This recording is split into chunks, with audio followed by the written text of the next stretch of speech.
Jacob Burton here from StellaCulinary.com, and in this video, I'm going to demonstrate how to make this, an heirloom tomato caprese salad, which is a great summer dish, great summer appetizer. And August and September are when heirloom tomatoes are starting to peak, so now's the time to make this dish. Now, all you really need are some nice heirlooms, some fresh mozzarella, and some fresh basil. Now, we will add some other accompaniments, but the tomatoes, basil, and mozzarella are what really make up a caprese.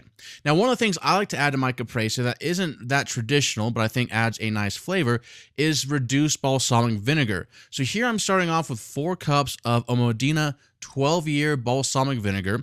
I'm going to place it in a broad saute pan that's large enough to allow it to reduce rapidly. This way, I'm just saving time. So you're going to crank it up to high. You're going to reduce it down to about 1/4 or 1/8 of its original volume. So for this 4 cups of balsamic vinegar, I want to end up with anywhere from 1/2 cup to 1 cup.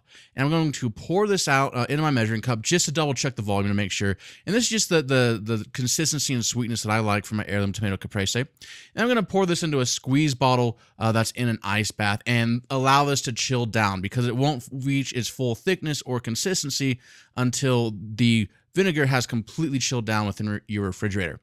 Now, at this point, it's time to start prepping the other ingredients. And here I'm just taking a varied color of heirloom tomatoes, and I'm going to cut into about 1/4 inch thickness slabs. And you want to try and buy a couple different kinds of heirloom tomatoes, because not only will the different types and colors add more visual appeal, but also more interesting flavors to the dish. Now, here I'm taking some mozzarella, I'm slicing it up. And now I'm going to do a very simple basil chiffonade, which I'll put a link to this in the show notes, more in depth on this technique. But I'm basically just rolling the basil leaves and cutting it into thin strips. Now, once all of your prep is done, it's time to actually build your caprese salad. And I like to start with a base of greens. And here I'm using mosh, but you could really use any green that you like. Arugula is nice if you want to add a peppery hint to the plate. And then you simply layer your slices of heirloom tomatoes and slices of the fresh mozzarella. And you see I'm kind of alternating the colors here as well. Now, at this point, I like to drizzle with a little bit of our reduced balsamic vinegar. And you can see here that after it's chilled down, it's a lot more viscous and more of a syrup. Season the top of the tomatoes and mozzarella with fleur de sel and some freshly cracked black pepper.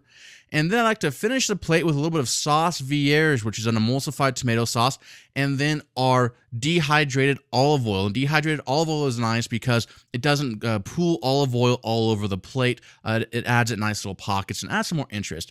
Garnish the top with some chiffonade of basil, and that's pretty much it. Now, for the vierge and the dehydrated olive oil recipes, and also the technique on the chiffonade basil, I'm going to go ahead and link those in this episode's show notes found at StellaCulinary.com/TCD11.